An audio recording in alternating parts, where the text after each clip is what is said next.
ಆತ್ಮೀಯರೇ ನಮಸ್ಕಾರ. ಮಿರ್ಲೆ ನಮ್ಮೂರು ಚಾನಲ್ಗೆ ಸ್ವಾಗತ. ನಾನು ಮಿರ್ಲೆ ಮಂಜುನಾಥ್.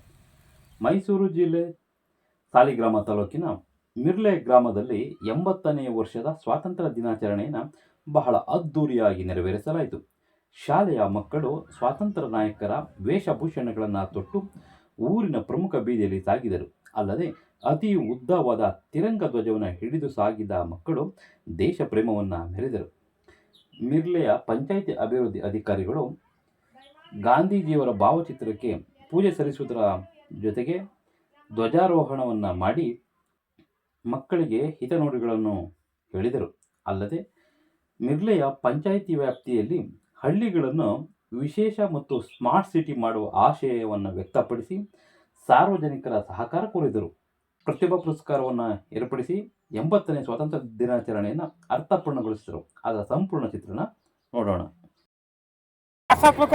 ಎಲ್ಲ ಚಪ್ಪಾಳೆ ತಟ್ಟಿ ಸಲ್ಯೂಟ್ ಮಾಡೋ ಮುಖಾಂತರ ರಾಷ್ಟ್ರಧ್ವಜಕ್ಕೆ ಗೌರವ ಸಲ್ಲಿಸಬೇಕಾಗಿ 80ನೇ ಸ್ವಾತಂತ್ರ್ಯ ದಿನಾಚರಣೆಯನ್ನ ಅದ್ದೂರಿಯಾಗಿ ನೆರವೇರಿಸಿದ್ದು ಎಲ್ಲರೂ ಕೂಡ ಗೌರವ ಸಲ್ಲಿಸಬೇಕಾಗಿ ಎಲ್ಲ ಸಲ್ಯೂಟ್ ಮಾಡಬೇಕಾಗಿ ವಿನಂತಿ.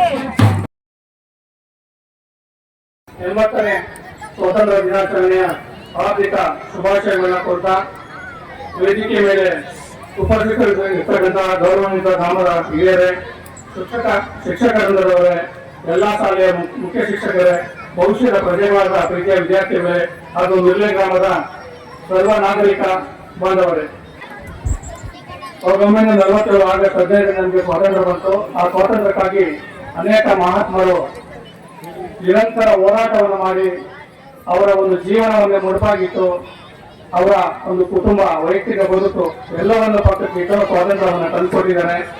ಆ ಒಂದು ಸ್ವಾತಂತ್ರ್ಯ ತಂದುಕೊಟ್ಟಂತ ನೇತಾರರ ಒಂದು ದೃಷ್ಟಾಂತವಾಗಿ ಮಕ್ಕಳು ಕೂಡ ಡ್ರೆಸ್ಗಳನ್ನ ಹಾಕೊಂಡು ಬಂದಿದ್ದಾರೆ ಇವತ್ತು. ಅದರಲ್ಲಿ ಮಹಾತ್ಮ ಗಾಂಧೀಜಿ, ಸುಭಾಷ್ ಚಂದ್ರ ಬೋಸ್, ಭಗತ್ ಸಿಂಗ್, ಸರ್ದಾರ್ ವಲ್ಲಭಾಯ್ ಪಟೇಲ್, ಮೌಲಾನಾ ಅಬ್ದುಲ್ ಕಲಾಂ ಆಜಾದ್, ಅಂಬೇಡ್ಕರ್ ಮತ್ತೆ ನಮ್ಮ ಕರ್ನಾಟಕದ ಕಿತ್ತೂರಲ್ಲಿ ಏಕೈಕ ದಂಗೆಗಳು ಆದಂಥದ್ದು ಸುರಪುರದ ವೆಂಕಟರಮಣ ನಾಯ್ಕರವರು. ಇವರೆಲ್ಲರೂ ಕೂಡ ನಿರಂತರವಾಗಿ ಈ ದೇಶದ ಸ್ವಾತಂತ್ರ್ಯಕ್ಕಾಗಿ ಹೋರಾಟವನ್ನು ಮಾಡ್ತಾ 1947ರಲ್ಲಿ ಈ ಭಾರತಕ್ಕೆ ಸ್ವಾತಂತ್ರ್ಯ ತಂದುಕೊಟ್ಟಿದ್ದಾರೆ. ಈ 79 ವರ್ಷಗಳು ಕಳೆದು 80ನೇ ಆಚರಣೆಗೆ ನಾವು ಬಂದಿದ್ದೀವಿ. ಸಾಕಷ್ಟು ಭಾರತ ಬದಲಾಗಿದೆ. ನಮ್ಮ ಮನಸ್ಥಿತಿಗಳು, ಈ ದೇಶದ ಪರಿಸ್ಥಿತಿ ಎಲ್ಲವೂ ಕೂಡ ಬದಲಾಗಿದೆ. ಸ್ವಾತಂತ್ರ್ಯ ಇಲ್ಲ ಅಂದ್ರೆ ಮನುಷ್ಯ ಹೇಗೆಲ್ಲ ಇರ್ತಿದ್ದ ಅಂತ ಹೇಳಿ ನಾವು ಇತಿಹಾಸವನ್ನು ತೆಗೆದು ನೋಡಿದ್ರೆ ನಮಗೆ ಗೊತ್ತಾಗ್ತದೆ. ಸ್ವಾತಂತ್ರ್ಯವನ್ನೇ ದೇಹವಾಗಿ ಇಟ್ಕೊಂಡು ಹೋರಾಟವನ್ನು ಮಾಡಿದರಲ್ಲಿ ಮಂದಗಾಮಿಗಳು, ತೀವ್ರಗಾಮಿಗಳು ಹೀಗೆ ಅನೇಕ ವಿಧವಾಗಿ ಹೋರಾಟವನ್ನ ಮಾಡಿ ನಮಗೆ ಸ್ವಾತಂತ್ರ್ಯ ತಂದುಕೊಂಡಿದ್ದಾರೆ. ಮಗ ದಯವಿಟ್ಟು ಸೈಲೆಂಟ್ ಆಗಿರ್ಬೇಕು. ಈ ರೀತಿ ಗಲಾಟೆ ಮಾಡಿದ್ರೆ ಕಾರ್ಯಕ್ರಮ ನಿಂದೆ ಕಾರ್ಯಕ್ರಮ ಸಮಾಧಾನದಿಂದ ಇರಿ. ಭಗತ್ ಸಿಂಗ್ ಅವರು ಅಸೆಂಬ್ಲಿಯಲ್ಲಿ ಬಾಂಬ್ ಹಾಕಿ 23 ವರ್ಷಕ್ಕೆ ಗಲ್ಲಿಗೇರಿದವರು.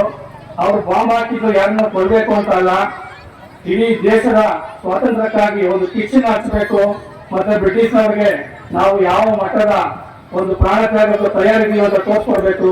ಮತ್ತೆ ನನ್ನ ಭಾರತ ದೇಶವಾಸಿಗಳಿಗೆ ಈ ನಿಟ್ಟಿನಲ್ಲಿ ಅವ್ರಿಗೆ ಚೈತನ್ಯವನ್ನು ತುಂಬಬೇಕು ಅಂತ ಮನಸ್ಸಲ್ಲಿ ಇಟ್ಕೊಂಡು ಬಾಂಬನ್ನು ಹಾಕಿ ಅವ್ರ ಜೊತೆ ಇನ್ನೂ 3 ಜನ ರಾಜ್ಗುರು ಮತ್ತು ಸುಖದೇವ್, ಭಗತ್ ಸಿಂಗ್ ಅವರು ಗಲ್ಲಿಗೇರಿದ್ರು ನಿಮ್ಗೆಲ್ಲ ಗೊತ್ತಿದೆ.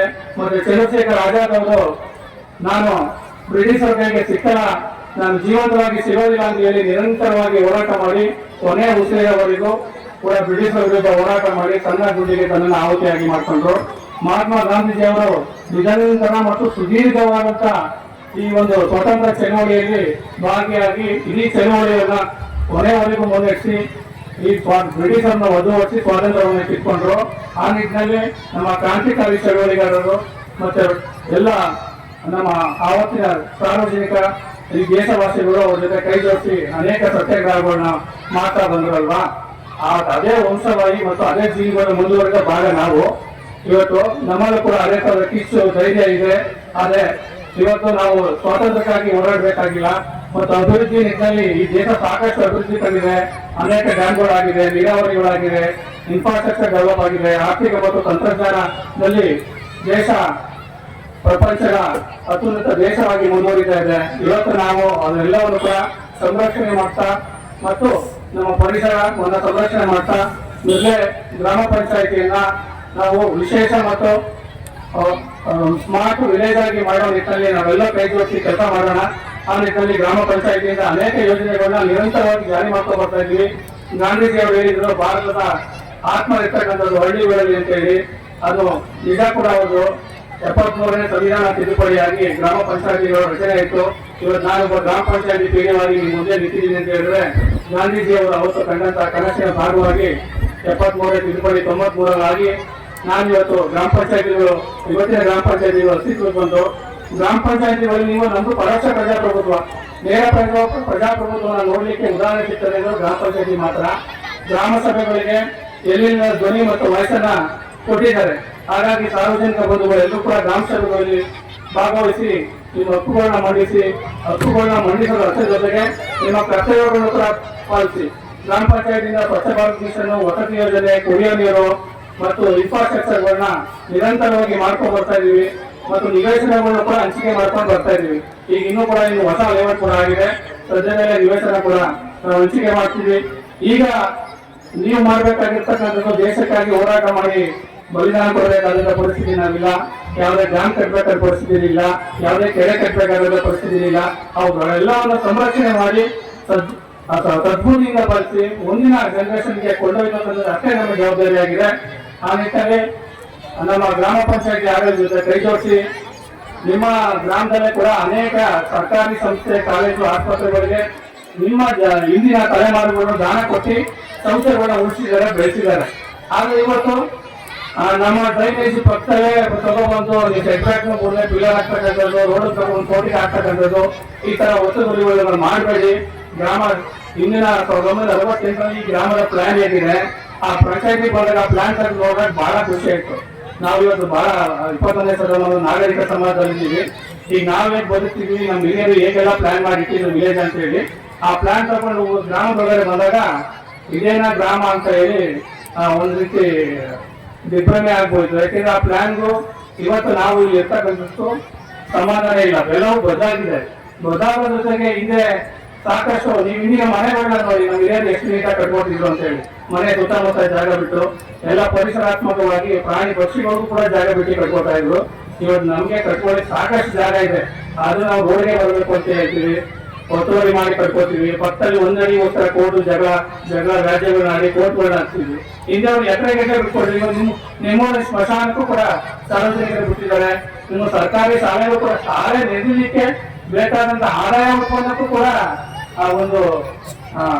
ಒಂದೆರಡು ಎಕರೆ ದಾನ ಕೊಟ್ಟಿರ್ತಕ್ಕಂಥದ್ದನ್ನ ಶಾಲೆಗೆ ಹೋದಾಗ ಕೇಳಿದ್ರೆ ಬಹಳ ಖುಷಿ ಆಯ್ತು. ಇದು ಭಾರತದಲ್ಲಿ ಯಾವುದೇ ಹಳ್ಳಿಗೆ ಹೋದ್ರು ಇದೇ ತರದ ಪರಂಪರೆ ಕಂಡು ಬರ್ತದೆ. ಅದು ಇವತ್ತು ನಾವು ಬದಲಾಗಿದ್ದೀವಲ್ವ, ಆ ಬದಲಾದ ಮನಸ್ಸಿನಲ್ಲಿ ಎಲ್ಲರೂ ಸೌಹಾರ್ದಯುತವಾಗಿ ಎಲ್ಲರ ಒಗ್ಗಟ್ಟಿನಿಂದ ಈ ದೇಶದ ಒಂದು ಹಿತಾಸಕ್ತಿಯನ್ನ ಪದ್ಧತಿಯನ್ನ ಕಾಯ್ದುಕೊಂಡು ಬದುಕಬೇಕಾದಂತ ಅಗತ್ಯ ಇವತ್ತು ಅನಿವಾರ್ಯತೆ ಮಟ್ಟಕ್ಕೆ ಬಂದಿದ್ದೀವಿ. ಹಾಗಾಗಿ ಎಲ್ಲರೂ ಕೂಡ ಸೌಹಾರ್ದಯುತವಾಗಿ ಬದುಕಿ ಕಾನೂನುಗಳನ್ನ ಕೇಳೋದು, ನಿಮ್ಮ ಹಕ್ಕುಗಳ ಚಲಾಯಿಸೋದ್ರ ಜೊತೆಗೆ ಈ ಸಂವಿಧಾನ ನಿಮಗೆ ಹಕ್ಕುಗಳ ಜೊತೆಗೆ ಕರ್ತವ್ಯವನ್ನು ಕೊಟ್ಟಿದೆ ಅಂತಕ್ಕಂಥದ್ದನ್ನ ಯಾವತ್ತೂ ಮರಿಬೇಡಿ. ನಿಮ್ಗೆ ಒಂದ್ ಕೈ ಹತ್ತಾದ್ರೆ ಇನ್ನೊಂದ್ ಕೈ ಕರ್ತವ್ಯ ಅಂತಕ್ಕಂಥದ್ದನ್ನ ಆ ಪ್ರಜ್ಞೆಯನ್ನ ಇಟ್ಕೊಂಡು ಸರ್ಕಾರ ಮತ್ತು ಸ್ಥಳೀಯ ಆಡಳಿತ ಜೊತೆ ಕೈ ಜೋಡಿಸಿ ನಮ್ಮ ಗ್ರಾಮ ಪಂಚಾಯತಿಯನ್ನ ಸಾರ್ವಜನಿಕರಿಗೆ ಅತ್ಯುನ್ನತವಾಗಿ ಸೇವೆ ಮಾಡಲಿಕ್ಕೆ ಅವಕಾಶ ಮಾಡ್ಕೊಳ್ಳಿ ಅಂತ ಹೇಳ್ತಾ ನಾನು 2 ಮಾತು ಮುಗಿಸ್ತಾ ಇದ್ದೀನಿ. Thank you.